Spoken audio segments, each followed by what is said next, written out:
সোমবার থেকে রাজ্যের স্কুলগুলিতে গরমের ছুটি কতদিন চলবে বিজ্ঞপ্তি জারি করল শিক্ষা দপ্তর। রাজ্যের তীব্র গরমের পরিস্থিতি নিয়ে মঙ্গলবার নবান্নের একটি বৈঠক হয়েছিল। তারপরেই শিক্ষামন্ত্রী ব্রাত্য বসু জানিয়ে দিয়েছিলেন আগামী 22শে এপ্রিল থেকে রাজ্যের বিভিন্ন স্কুলে গরমের ছুটি শুরু হয়ে যাবে। এবার সরাসরিভাবে জারি করল বিজ্ঞপ্তি। বৃহস্পতিবার এই বিজ্ঞপ্তি জারি করল রাজ্যের স্কুল শিক্ষা দপ্তর। বিজ্ঞপ্তিতে জানানো হয়েছে রাজ্যের সমস্ত জায়গায় স্কুল বন্ধ হচ্ছে না। কালিম্পং, কার্শিয়াং ও দার্জিলিংয়ের স্কুলগুলি যেমন চলছিল তেমনি খোলা থাকবে। এদিন বিজ্ঞপ্তি জারি করে জানানো হলো সোমবার থেকে অনির্দিষ্টকালের জন্য বন্ধ থাকবে স্কুল। তারপর আবহাওয়ার পরিস্থিতি বিচার করে পরবর্তী সিদ্ধান্ত নেবে রাজ্য।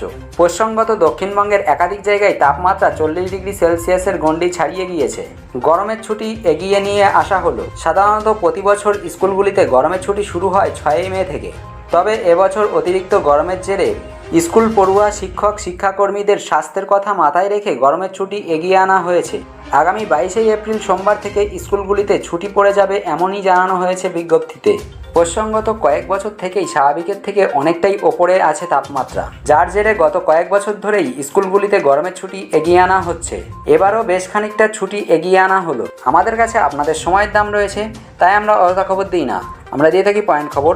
আমাদের এই শর্ট নিউজ আপনাদের কেমন লেগেছে তা নিচে কমেন্ট করে জানাবেন। ভিডিওটি ভালো লাগলে অবশ্যই একটি লাইক এবং সাবস্ক্রাইব করবেন।